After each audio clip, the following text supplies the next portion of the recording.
bien, bonjour à toutes et à tous, c'est Charles de Point de vue de campagne, la chaîne qui essaie de mettre en perspective l'agriculture d'aujourd'hui en rapport avec ce qu'elle était hier et de mieux mesurer cette formidable évolution. Si tous ces sujets vous intéressent, abonnez-vous, cela permet de renforcer la chaîne et m'encourage à poursuivre cette action de promotion de notre agriculture, celle d'aujourd'hui mais aussi celle de nos pères. Le sujet de cette vidéo est directement dans le prolongement de la vidéo précédente. Si vous ne l'avez pas encore vu, je vous mets en dessous le lien pour y accéder directement dans la barre de description. Aujourd'hui, nous allons donc traiter de la période 1968-1985.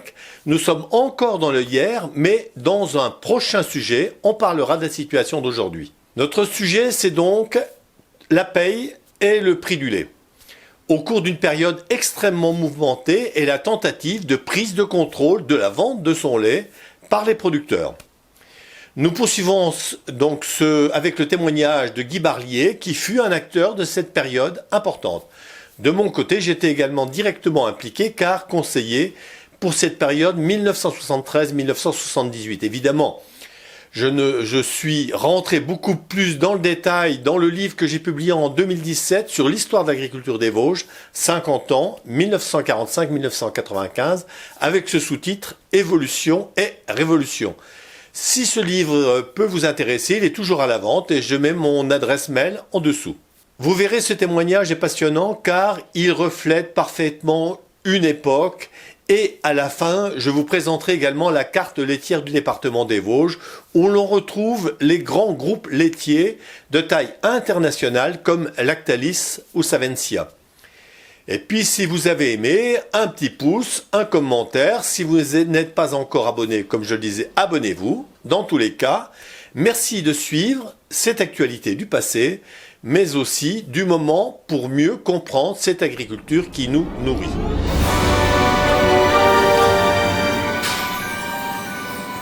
Le prix du lait dans les années 60, comme on le voyait sur l'espèce de petit bulletin de paye, le carnet qu'on avait tous, bon, on prenait ce qu'on nous donnait, c'était déjà un peu fixé, j'imagine, au niveau de la FDSE à Épinal. Bon, le syndicalisme existait, il y avait déjà une section laitière, bon, avec des revendications comme toujours. Et bon, dans les petites fermes comme chez nous, on était quoi, sur 15-20 hectares. Et à partir de quand les revendications en matière de prix du lait ont commencé à prendre forme et à... Bon, c'est dans les années 70, hein, quand il y a eu cette révolution syndicale qui émanait du CDJA. Les jeunes qui étaient organisés ont commencé à contester, disons, peut-être la mollesse un peu de l'FDSA, je ne sais pas, la mollesse ou ça piétinait. Alors, sorti d'une manifestation à Darnay, on se retrouvait donc... à Épinal, le quai Colonel Serrault, c'était un vrai putsch, hein, faut le dire. Là, je me demandais où on était. Bon, j'étais partie prenante parce que j'étais au CDJA. J'ai fait cette année-là, ce soir-là, j'ai fait 300 km à deux chevaux. Aller avertir les délégués cantonaux du coin. Et je suis vraiment au conseil d'administration sur le lendemain. Et tu avais conscience que c'était une sorte de putsch ou c'est, avec le recul, tu dis que c'était un véritable putsch? Après le recul, oui. Bon, parce que les putschs c'était les putschs militaires. Non, mais... Je me souviens encore, là, 100 paysans dans la salle de réunion, Leclerc dans le coin, puis questionnaient, hein. Et il tremblait pas, hein. Il était fier de ce qu'il avait fait, quoi. Bon, il y avait des sacrés meneurs quand même, hein. Bon, et puis il y a eu toute l'évolution, mais ça a été un détonateur quand même. Alors, département des Vosges, j'ai un gros département laitier, et il y avait plein d'entreprises. Mon épouse qui travaillait au laboratoire depuis des années, elle me disait qu'en 1950, il y avait 150 laiteries dans les Vosges, avec plein de petites. Il n'y avait pas que les grosses. À laquelle vous livriez à moyen routier? Là, deux sur moyen routier, une à Nopalty, peut-être une à Saint-Michel, à Saint-Dié, des petits laitiers qui faisaient la consommation. Et puis quand même, on les cru, bien sûr. Le début des gros transformateurs. Alors après tous ces petits-là, bon, mon laitier, M. Kayser, a été repris par un autre qui a repris son petit commerce. Il a vécu gentiment. Et puis après, bon, quand ça a cédé, tout de suite, Marchal Solchi, qui faisait un peu déjà du lait de consommation en brique, bon, bah, ramassait plus ou moins les autres. Là, ça commençait à devenir, c'était des gros camions, on n'avait déjà plus trop la parole. Bon, les revendications ont commencé à grimper dans le département. Et puis surtout, bon, l'industrie laitière qui était puissante était très organisée aussi. Il y avait un syndicat professionnel d'industrie laitière très étoffé, avec une dizaine de transformateurs, gros ou moyens, mais qui gagnaient bien leur vie. Il y a eu à l'époque, il y avait Gageard qui avait 3 usines. Le Tauly, Darnay et Oumédine, me semble, avant que ce soit regroupé. Puis il y avait Corsier et Marcia, qui avait pris une importance incroyable depuis la guerre. Il a démarré avec rien. Donc c'était un battant. Et puis Avide, qu'est-ce qu'il y a encore et puis d'autres moyens, Leclerc, Grosjean, qui faisaient beaucoup de pâtes molles, et qui vivaient bien.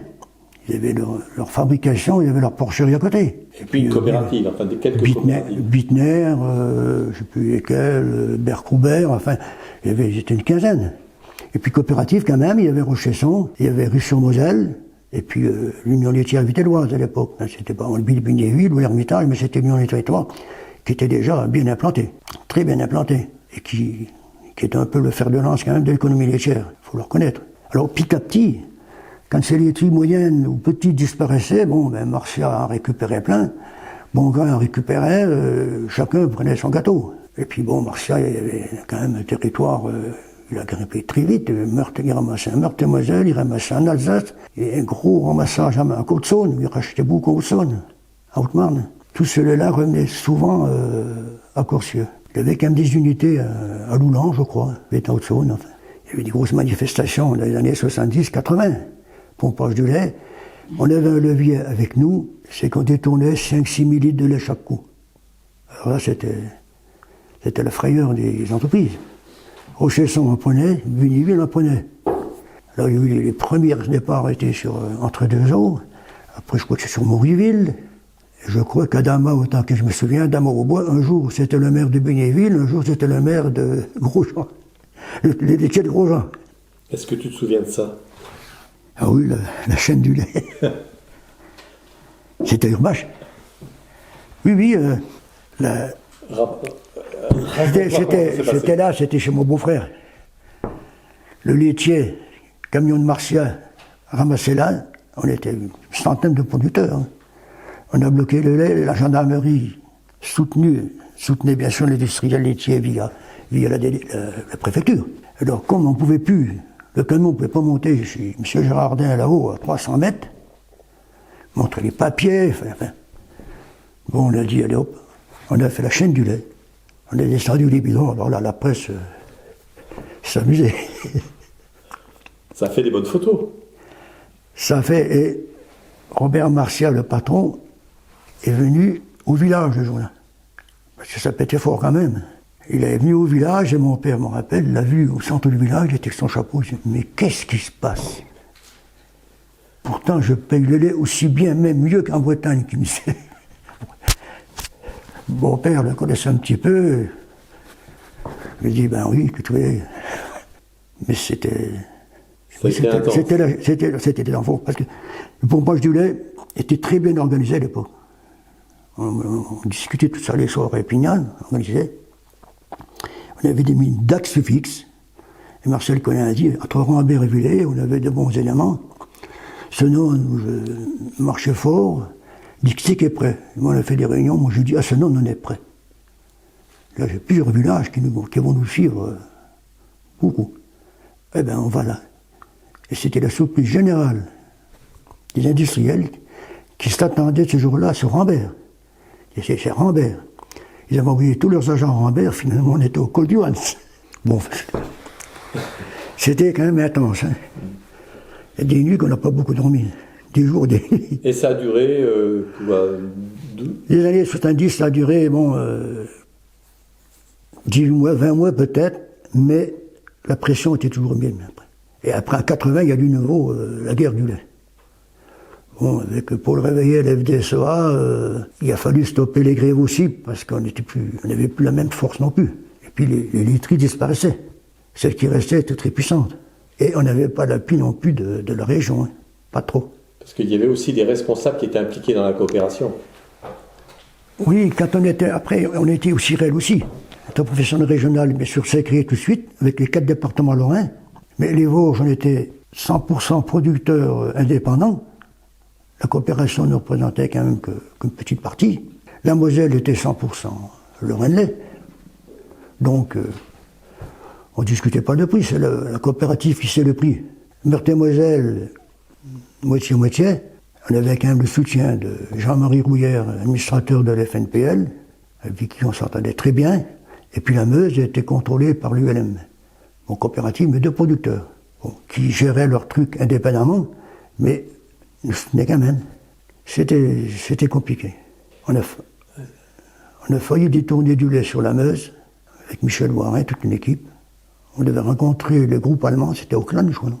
On était prêts à le faire. Et il y a eu un consensus, Bunierville et Marcia qui ont fait pression et ils ont empêché le contrat. Comme quoi, c'était... Il y avait plus grand que vous. Oui, on était motivés, mais c'est comme dans la politique ou dans la guerre. Hein. Bon, mais ce qu'on a fait, on l'a fait, ça a permis quand même d'avancer.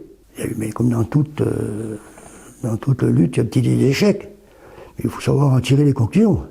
Moi, je me rappelle un jour, après une semaine de grève, on m'a dit au plus dur qui reste à Épinal, moi je dis maintenant il faut arrêter la grève. Il faut en tirer les leçons.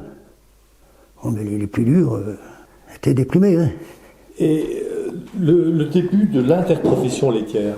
Bon, l'interprofession laitière, moi je l'ai connue après 70.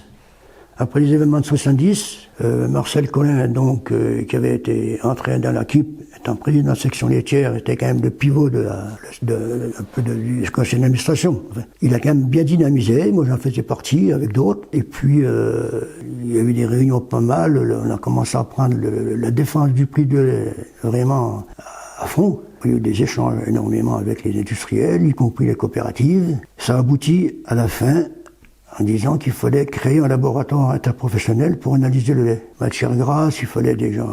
Avec les qualités, à l'époque, il y avait qualité et matière grasse. Donc à l'époque, là, je crois que le lait était analysé avenue du TAC. Et les bureaux du GAPL, je crois que c'était appelé GAPL, étaient avec le Crédit Agricole, je crois. Donc avant les analyses, avant l'interprofession laitière, les analyses étaient faites par les entreprises ? Elle était faite...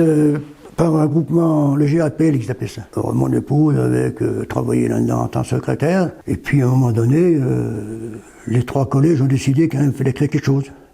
Et il y avait aussi un laboratoire à Châtenois, propriété de la FDSOA, je crois. Alors, on a regroupé, on a fait ce fameux laboratoire à la Colombière, interprofessionnel, mais il y avait une méfiance réciproque qui a voulu que si nous avions 50% des décisions, la coopération et l'industrie laitière avait 50%. Et ils ont voulu, les industriels, ils ont peur de notre vivacité à l'époque, ils ont voulu que toutes les décisions se prennent à l'unanimité. Bon, c'était aberrant si on veut, mais c'était à double tranchant. Et comme les réunions discutaient sur la qualité ou sur les primes étaient tendues, ils ne faisaient pas ce qu'ils voulaient. Et nous, on subissait, mais ils ne pouvaient pas non plus prendre de décision seuls. Finalement, il fallait qu'on se mette d'accord, on arrivait à des consensus. Et cette organisation interprofessionnelle était quand même unique. Tous les ans, le champ de prise en changeait. Un coup les producteurs, un coup un industriel. Après, c'était le producteur qui venait le président. Bon, j'ai assumé cela peut-être pendant 7-8 ans. Un coup, c'était le Bunierville, un autre coup, c'était Rosoy, qui représentait le SPIL. Mais ça a duré. Finalement, on se réunissait, la DDA assistait à toutes nos réunions, parce que le lait, c'était quand même un gros morceau. Le directeur des services vétérinaires souvent participait. Comme le laboratoire faisait des analyses pour la DSV, puis après, grâce au GDS qui était partie prenante aussi. Le GDS a beaucoup appuyé quand il a fallu acheter des appareils pour les cellules.